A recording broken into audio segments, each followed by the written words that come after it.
Welcome to वाइडा 24/7। नमस्ते, सत श्री अकाल, केम छो, राधे राधे, अस्सलाम वालेकुम, जय हिंद। सो मैं हूं वैशाली और G can current affairs mentor.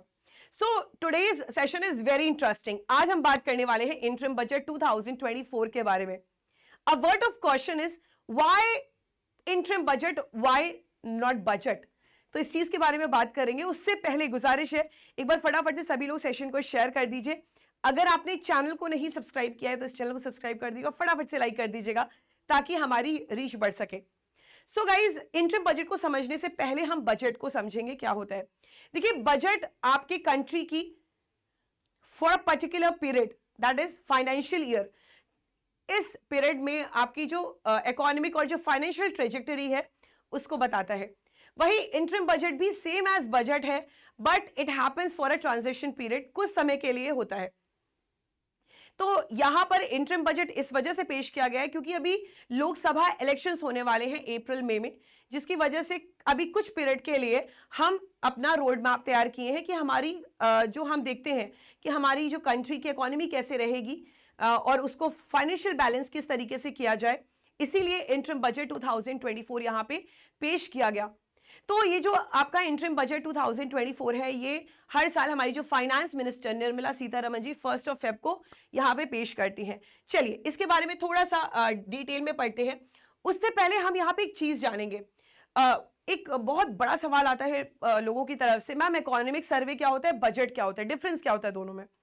देखिए, जब भी हम इकोनॉमिक सर्वे की बात करते हैं तो वो पिछले साल का डेटा बताता है कि जो पिछले साल का हमने जो बजट था और कैसे कैसे उस एस्टिमेटेड बजट को डिफरेंट सेक्टर में इन्वेस्ट किया, यूटिलाइज किया, वो पूरे पिछले साल का डेटा आपका बताएगा इकोनॉमिक सर्वे। और उसी चीज को देखते हुए, क्योंकि इकोनॉमिक सर्वे एक बर्ड आई व्यू क्रिएट करता है आपके बजट के लिए, और उसी को देखते हुए हम आने वाले आपका जो फाइनेंशियल ईयर है उसके लिए हम बजट यहां पर पेश करते हैं। फॉर एग्जाम्पल, अगर हम बात करें 2023 की, हम बात करें 2024 की और हम बात करते हैं 2025 की, तो मान लीजिए आप 2024 में प्रेजेंट में हो, आपकी मम्मी ने आपको 100 रुपए दिया था पिछले साल और बोला था मेरे प्यारे बेटे, तुम इस 100 रुपए को बहुत अच्छे से यूटिलाइज करना। तुमने 100 रुपए को डिफरेंट सेक्टर्स में लगा दिए। आपने हेल्थ में लगा दिए 10 रुपए, आपने यार मान लो 10 ही रुपए, मान लो 10 रुपए हेल्थ में लगा दिए, 10 रुपए एजुकेशन में लगा दिए, 10 रुपए एग्रीकल्चर में लगा दिए, 10 रुपए आपने माइक्रो स्मॉल मीडियम इंटरप्राइजेस में लगा लिए, 10 रुपए आपने किसी और चीज में लगा दिया। तो तुमने ऐसे करके 100 रुपए को इन्वेस्ट कर दिया। अब तुम्हारी मम्मी जब 2024 में तुमको पैसे देगी तो वो तुम्हारा पिछले साल का डेटा देखेगी कि मेरे प्यारे बच्चे ने उस 100 रुपए को कैसे यूटिलाइज किया था, कहां कहां सेक्टर्स में लगाया था, उससे क्या रिस्पॉन्स आया। तो पूरे एक साल का डेटा मम्मी देखेंगी तुम्हारी, और तब तुमको इस साल फिर से पैसा देंगी ताकि 2025 के लिए तुम 2024 से 2025 के लिए अपने चीजों को फिर से आगे ग्रोथ कर पाओ, यूटिलाइज कर पाओ। तो इकोनॉमिक सर्वे पूरे साल का, पिछले साल का डेटा बताता है फाइनेंशियल ईयर का, और बजट हमारे आने वाले एक साल का डेटा बताता है थ्रू अ फाइनेंशियल पीरियड के लिए। आई होप क्लियर है। चलिए अब हम इस बार का जो इंटरिम बजट 2024 है उसके जो मेन हाइलाइट्स हैं बहुत ही ल्यूसिड वे में कवर करते हैं। सबसे पहले हम यहां पर बात करते हैं हमारी जो फाइनेंस मिनिस्टर हैं निर्मला सीतारमण जी। देखिए, इन्होंने यहां पर इस बार प्रेजेंट किया है इंटरिम बजट 2024। ये हमें ध्यान में रखना है क्योंकि इस बार लोकसभा इलेक्शंस होने वाले हैं, तो इसी वजह से कुछ समय के लिए हमारी फाइनेंशियल कंडीशंस को, हमारे फाइनेंशियल चीजों को बैलेंस करने के लिए हमारे कंट्री की, इस वजह से इन्होंने इस बार इंटरिम बजट 2024 यहां पर पेश किया। ये इनका 6th कॉन्सिक्यूटिव बजट है, 5 बार ये कर चुकी हैं, इस बार इनका 6वां बार है, और ये इक्वल करता है आपकी जो आपके मोरारजी देसाई थे, former finance minister of India थे, उनसे ये इक्वल कर देता है। अच्छा, साथ ही साथ अभी जो मोटी मोटी पॉइंट की बात करें तो इस बार जो डायरेक्ट टैक्सेस, जो इनडायरेक्ट टैक्सेस है वो अनचेंज्ड रहे हैं। साथ ही साथ ये एक विजन देता है इस बार के इंटरिम बजट का, जो इस बार का इंटरिम बजट है वो विजन देता है कि आने वाला जो नेक्स्ट 5 ईयर रहेगा, जो 5 साल, आने वाला जो 5 साल है उसमें अनप्रेसिडेंटेड ग्रोथ देखने को मिलेगी। अनप्रेसिडेंटेड का मतलब होता है अनमैचेबल, ठीक है, मतलब उसको हम एक्सपेक्ट नहीं कर सकते, डिफाइन नहीं कर सकते कितनी ज्यादा हम यहाँ पे ग्रोथ करने वाले हैं। साथ ही साथ अगर हम बात करें, हमारी जो भारत सरकार है ये इस बार स्पेंड कर रही है rupees 11.1 lakh crore capital expenditure आने वाले नेक्स्ट फिस्कल ईयर के लिए, जो कि 11% हायर है अगर कंपेयर करें करंट फिस्कल ईयर का जो एलोकेशन हुआ है, ठीक है। चलिए, हमारे ये सेशन बाइलिंगुअल है तो इंग्लिश हिंदी दोनों मीडियम के स्टूडेंट्स के लिए है, आपको पीडीएफ मिल जाएंगी। साथ ही साथ अगर हम बात करें, हमारी जो फाइनेंस मिनिस्टर हैं उन्होंने जो रीसेंट अनाउंसमेंट दिया है उसमें उन्होंने एक बहुत ही अच्छी बात की है कि यहाँ पे जो आपका नेक्स्ट ईयर का फिस्कल डेफिसिट है वो 5.1% यहाँ पे टारगेट किया गया है, और जीडीपी का, ठीक है, ग्रॉस डोमेस्टिक प्रोडक्ट का, और उन्होंने प्लान किया है कि भाई इसको हम 4.5% ले आएंगे आपके financial year 2026. So in the another major announcement, the government have reduced the fiscal deficit target for the next financial year to 5.1% of GDP and said that it plans to take it more down to 4.5% in the financial year 26.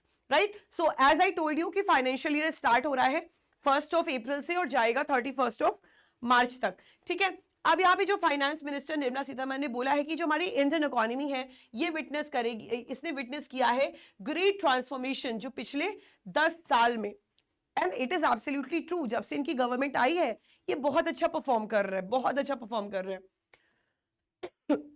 चलिए, अब हम यहाँ पे interim budget के highlights को देखेंगे। हमने overview थोड़ा सा देख लिया कि क्या होता है, कैसे होता है, क्या क्या चीजें थी। अब हम स्पेसिफिकली जो यहाँ पे टॉपिक्स क्लियर यहाँ पे मेंशन किए गए हैं आपके इंटरम बजट 2024 में, उसको देखेंगे। तो जो सबसे पहला टॉपिक आता है इसमें आता है हमारा डायरेक्ट एंड इनडायरेक्ट टैक्सेस का, ठीक है। तो अगर हम यहाँ पे डायरेक्ट टैक्सेस की बात करें, फॉर एग्जांपल आपके इनकम टैक्स हो गया, आपका कैपिटल गेन्स टैक्स हो गया, फिर आपका सिक्योरिटीज, आपका ट्रांजैक्शन टैक्स हो गया, फिर आपका कॉर्पोरेट टैक्स हो गया, ये सारे आपके डायरेक्ट टैक्सेस में आते हैं जो डायरेक्टली यहाँ पे जो डिमांड करते हैं उनको जो दिया जाता है, ठीक है, उनको मिलता है, मतलब ये डायरेक्ट टैक्सेस होते हैं। अगर हम इनडायरेक्ट टैक्सेस की बात करें, सेल्स टैक्स आ गया, फिर सर्विस टैक्स आ गया, कस्टम ड्यूटी टैक्स है, एक्साइज टैक्स है, वैल्यू एडेड टैक्स है जिसे हम वैट बोलते हैं, ठीक है। तो यहाँ पे जो फाइनेंस मिनिस्टर निर्मला सीतारमण है उन्होंने प्रपोज किया है कि इस बार हम डायरेक्ट और इनडायरेक्ट टैक्सेस में कोई भी यहाँ पे चेंज नहीं कर रहे, it is unchanged including the import tax. साथ ही साथ आपका टैक्स रेट भी सेम रहेगा आपके डायरेक्ट और इनडायरेक्ट यहाँ पे टैक्सेस का, और इसको एक्सटेंड किया गया है, जो आपका टैक्स ब्रेक है वो इसको एक्सटेंड किया गया है मार्च 31, 2025 तक। बेसिकली हम फोकस करते हैं ताकि हमारी जो टैक्स पेयर सर्विस है वो और ज्यादा यहाँ पे इंप्रूव हो सके। उसके साथ ही साथ एक बहुत अच्छी बात की गई है कि यहाँ पे जो फाइनेंस मिनिस्टर है उन्होंने प्रपोज किया है जो टैक्स बेनिफिट है आपके पेंशन फंड्स के लिए, और यहाँ पे जो प्रोसेसिंग टाइम रखा है टैक्स रिटर्न का उसको 93 डेज कर दिया है, ठीक है, in financial year 14 to 10 days, ठीक है, समझ रहे हो। तो यहाँ पे जो प्रोसेसिंग टाइम है आपके टैक्स रिटर्न्स, जैसे टैक्स रिटर्न में ना काफी टाइम लगता है, ठीक है, लेकिन इसको रिड्यूस करके 93 डेज कर दिया है, राइट। अच्छा, इसके साथ ही साथ जो टैक्स बेस है आपके जीएसटी का ये अब मोर देन डबल्ड होगा, फाइनेंस मिनिस्टर ने बोला है। और अगर हम बात करें टैक्स रेसिप्ट की 2024-25 के लिए, तो इसको प्रोजेक्ट किया गया है रुपीज 26.02 लाख करोड़, ठीक है। अच्छा, सबसे जो एक इंपॉर्टेंट सेक्टर आता है वो आता है हमारा टूरिज्म। अभी एक मुद्दा उठा था मालदीव्स का, जहां पे जो मालदीव्स के यहाँ पे मिनिस्टर थे उन्होंने आपके जो हमारे जो माननीय प्रधानमंत्री नरेंद्र मोदी जी हैं उनको कुछ बोल दिया था, जिसकी वजह से हमारी जो मतलब मोदी जी और जो अदर जो यहाँ पे सेलिब्रिटीज ने और हमें भी बहुत बुरा लगा था, जिसकी वजह से आपके जो आई मीन हमारे नॉट आपके हमारे दोनों के, ठीक है, आपके जो आपके प्राइम मिनिस्टर हैं, ठीक है, माननीय प्रधानमंत्री नरेंद्र मोदी जी, वो लक्षद्वीप गए थे, ठीक है, और लक्षद्वीप गए थे और उन्होंने वहां पे लिखा हुआ था कि व्हाई नॉट लक्षद्वीप, ठीक है। और वहां पे फिर मतलब डिफरेंट सेलिब्रिटीज ने भी मालदीव्स को बोला कि अब हम मालदीव्स नहीं जाएंगे, हम अपना भारत देखेंगे, अपने भारत में ही यहाँ पर अपने वेकेशंस को एंजॉय करेंगे। क्योंकि अगर मालदीव्स देखा जाए, अगर मालदीव्स वहां देखे जाए तो हमारे भारत से ही सबसे ज्यादा लोग यहाँ पे मालदीव्स जाते थे वेकेशंस मनाने के लिए। तो इस बार सही बात है कि हमारा प्यारा भारत बहुत सुंदर है और यहाँ पे जो हमारा लक्षद्वीप है वो हमारे लिए सबसे बड़ा एसेट है। ठीक है, अगर हम चाइना की बात करें, मालदीव्स की बात करें, तो इनके लिए भी सबसे ज्यादा टेंशन का इशू यही है, लक्षद्वीप। और हमारे पास लक्षद्वीप है तो ये सबसे बहुत ही खूबसूरत प्लेस है लक्षद्वीप। तो इसको और ज्यादा इंप्रूव करने की बात की गई है। इसी वजह से अब यहाँ पे गवर्नमेंट ने बोला है कि हम लक्षद्वीप को यहाँ पे कुछ फंड्स देंगे, जो वहाँ की जो सरकार है, ताकि वो जो एरिया है आपके बहुत अच्छा कर सके और यहाँ पे टूरिस्ट अट्रैक्ट हो, यहाँ पे आए, जिससे हमारी जो इससे बेनिफिट है वो हम ले सके। ठीक है, टूरिज्म से। तो इसी वजह से इस बार के बजट में इन्होंने लक्षद्वीप की बात की है। मतलब ये बहुत अच्छी चीज है कि now we will not go Maldives, we will be in Lakshadweep and celebrate our vacations. क्यों, है ना? आपका क्या कहना है, आप जरूर कमेंट कीजिएगा।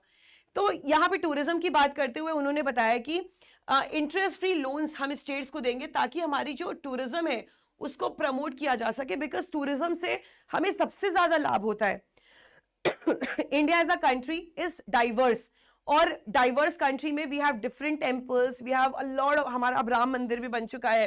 ठीक है, फिर हमारे पास ओडिशा है, मतलब हम टेम्पल सिटी बोलते हैं, काशी है, फिर हमारे पास डिफरेंट नेशनल पार्क्स है, वाइल्ड लाइफ सेंचुरीज है। ठीक है, बहुत कुछ है, लेक्स है ना? तो बहुत कुछ है हमारे इंडिया में, और बहुत कुछ होने के वजह से भी यहाँ पे डाइवर्सिटी है हमारे इंडिया में, और डाइवर्सिटी की होने की वजह से जो अदर कंट्रीज के लोग हैं, इवन जो हमारे भारत से भी हैं, वो भी वहाँ जाते हैं, वहाँ की सुंदरता देखते हैं, वहाँ का इंपॉर्टेंस वहाँ पे वो देखते हैं, और उसकी वजह से टूरिज्म से हमें बहुत ज़्यादा लाभ होता है यहाँ पर। तो यहाँ पर इंटरेस्ट फ्री लोन्स स्टेट्स को देने की बात की गई ताकि हम टूरिज्म को और ज़्यादा प्रमोट कर सकें और यहाँ से बेनिफिट उठा सके। अब फंड्स जो है प्रोवाइड किया जाएगा लक्षद्वीप के डेवलपमेंट के लिए। ये बहुत अच्छी चीज की गई है। ये एक बाहरी देशों को भी इस चीज से सीखना चाहिए कि भाई हमारे प्राइम मिनिस्टर से पंगा नहीं लेने का, है ना? फिर उसके बाद अगर हम आगे बात करें एयर कनेक्टिविटी की, तो भाई यहाँ पर 517 न्यू रूट्स लॉन्च किए गए हैं अंडर एक स्कीम है जिसका नाम है उड़ान स्कीम, उड़े देश का आम नागरिक। ठीक है, तो ये चीज आपको याद रखना है। उसके बाद अगर हम आगे बढ़ें तो यहाँ पे हम फिस्कल अनाउंसमेंट की बात करते हैं। एक टर्म आता है फिस्कल डेफिसिट। सो आप बताइए व्हाट इज फिस्कल डेफिसिट?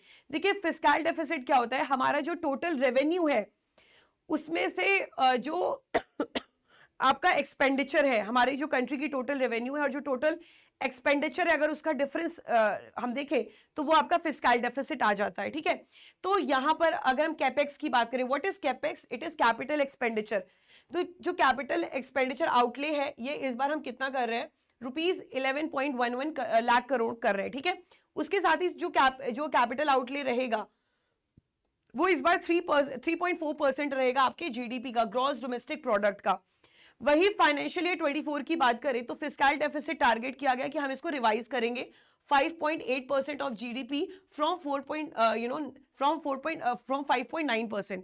और यहाँ पे जो 5.1% फिस्कल डेफिसिट है वो टारगेट रखा गया है फाइनेंशियल ईयर 25 के लिए। गवर्नमेंट प्लान कर रही है कि हम फिस्कल डेफिसिट को भी रिड्यूस करेंगे टू 4.5% इन 2025 टू 26, और फाइनेंशियल ईयर 25 के लिए जो ग्रॉस मार्केट बोरोइंग है वो रुपीज 14.13 लाख करोड़ यहाँ पे रखा गया है।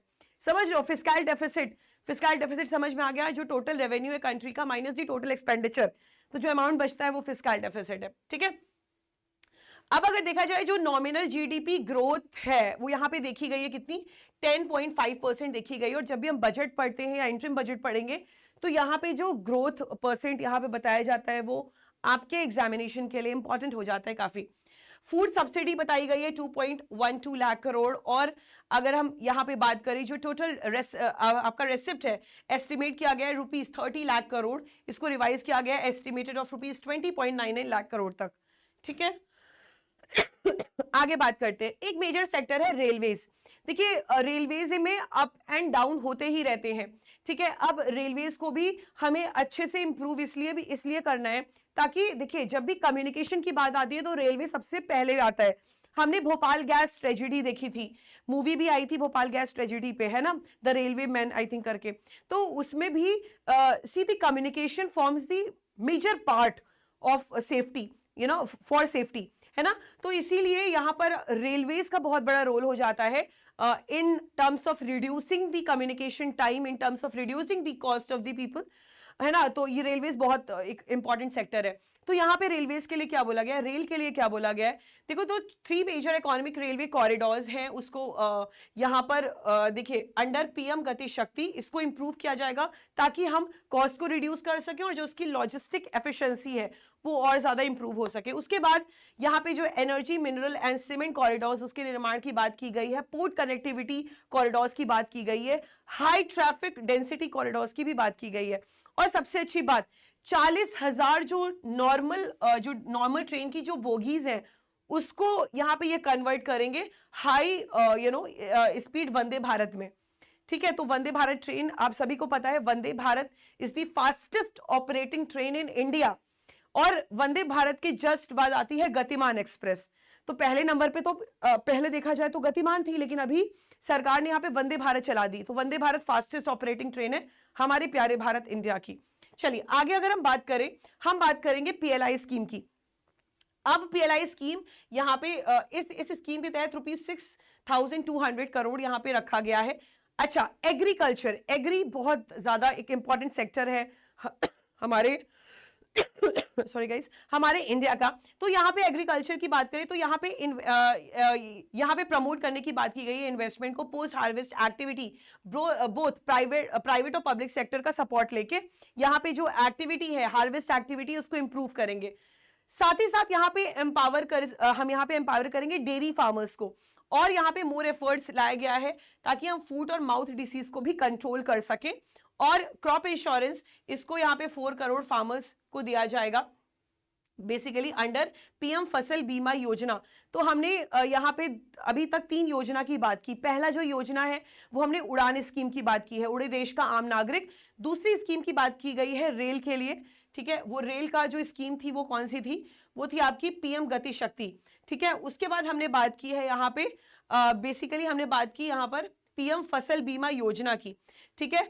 और उसके बाद यहाँ पे 5 इंटीग्रेटेड एक्वा पार्क को सेटअप किया जाएगा और गवर्नमेंट यहाँ पे लॉन्च करने वाली है ब्लू इकोनॉमी 2.0, ताकि हमारा जो एक्वा कल्चर है, एक्वा मतलब वाटर, तो जो एक्वा कल्चर है उसको और ज्यादा इंप्रूव हम यहाँ पर कर सके।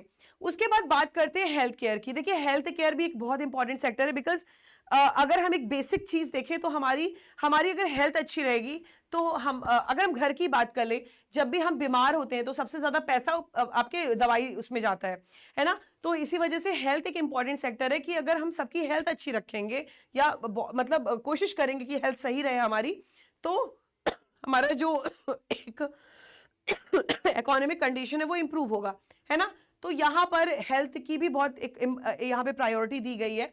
हेल्थ केयर फैसिलिटीज को भी यहाँ पे लॉन्च किया गया है, किया जाएगा अंडर आयुष्मान भारत, और इसको एक्सटेंड किया जाएगा ऑल आपके आशा और जितने भी आंगनवाड़ी वर्कर्स हैं उन तक एक्सटेंड किया जाएगा।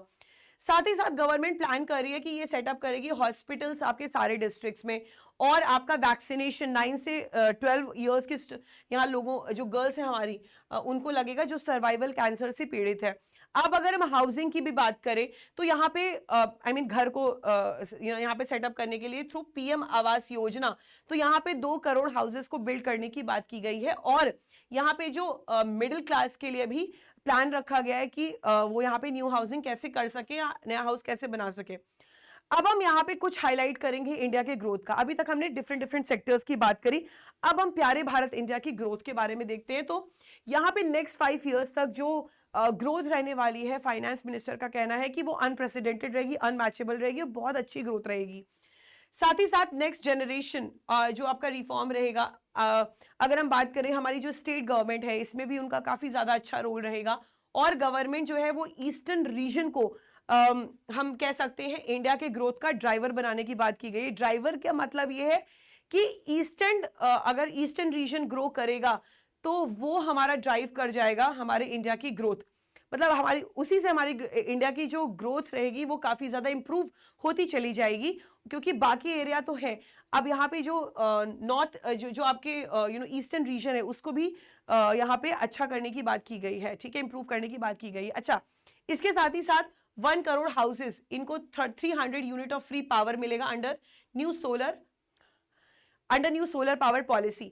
अच्छा, साथ ही साथ जो विमेन का पार्टिसिपेशन है हायर एजुकेशन में, ये 28% रहेगा, आई मीन रहा है लास्ट 10 ईयर्स में, बताया गया है। और साथ ही साथ ओवर 22 करोड़ मुद्रा लोन्स ये डिसबर्स किए जाएंगे, ये किए गए हैं लास्ट 10 ईयर्स में, ठीक है, पिछले साल का डेटा बताया गया है। अच्छा, इसके साथ ही साथ जो जीडीपी जो मंत्रा है वो क्या था, आपका गवर्नेंस, डेवलपमेंट एंड परफॉर्मेंस, ये इसका मंत्रा है हमारे जीडीपी का।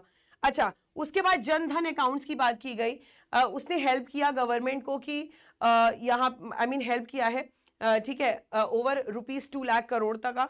अब अगर हम बात करें यहाँ पे जो ट्रिपल तलाक है उसको इलीगल बताया गया, और हमारी जो पार्लियामेंट है उसमें 1/3 सीट्स हमारी महिलाओं को दी गई, जिससे जो हमारी महिलाओं की डिग्निटी है उसको वो एनहांस हो गई। साथ ही साथ रुपीस 30 करोड़ मुद्रा योजना, ये हमारे विमेन एंटरप्रेन्योर्स को दिया गया। स्किल इंडिया मिशन के तहत इसने ट्रेन किया ओवर 1.4 करोड़ यूथ, ताकि हम जॉब रेडी बना सके उन लोगों को। साथ ही साथ हाईएस्ट एवर मेडल टैली हमारे एशियन गेम्स में रिफ्लेक्ट करता है हाई कॉन्फिडेंस लेवल। तो यहाँ पे ये मेजर हाईलाइट्स किए गए कि अभी तक हमने लास्ट 10 ईयर्स में क्या क्या किया, और हमें आने वाले टाइम में हम कैसे कैसे अच्छा और ज्यादा कर सकते हैं, ठीक है। चलो आगे बढ़ते हैं।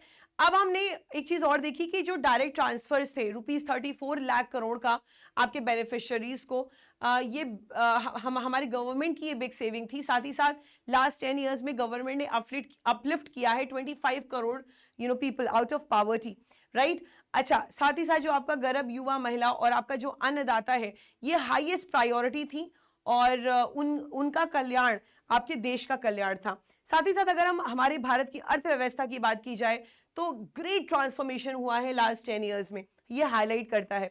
साथ ही साथ जो कंट्री है वो फेस कर रही है एनॉर्मस चैलेंजेस, और गवर्नमेंट ने ओवरकम किया है बहुत सारे चैलेंजेस।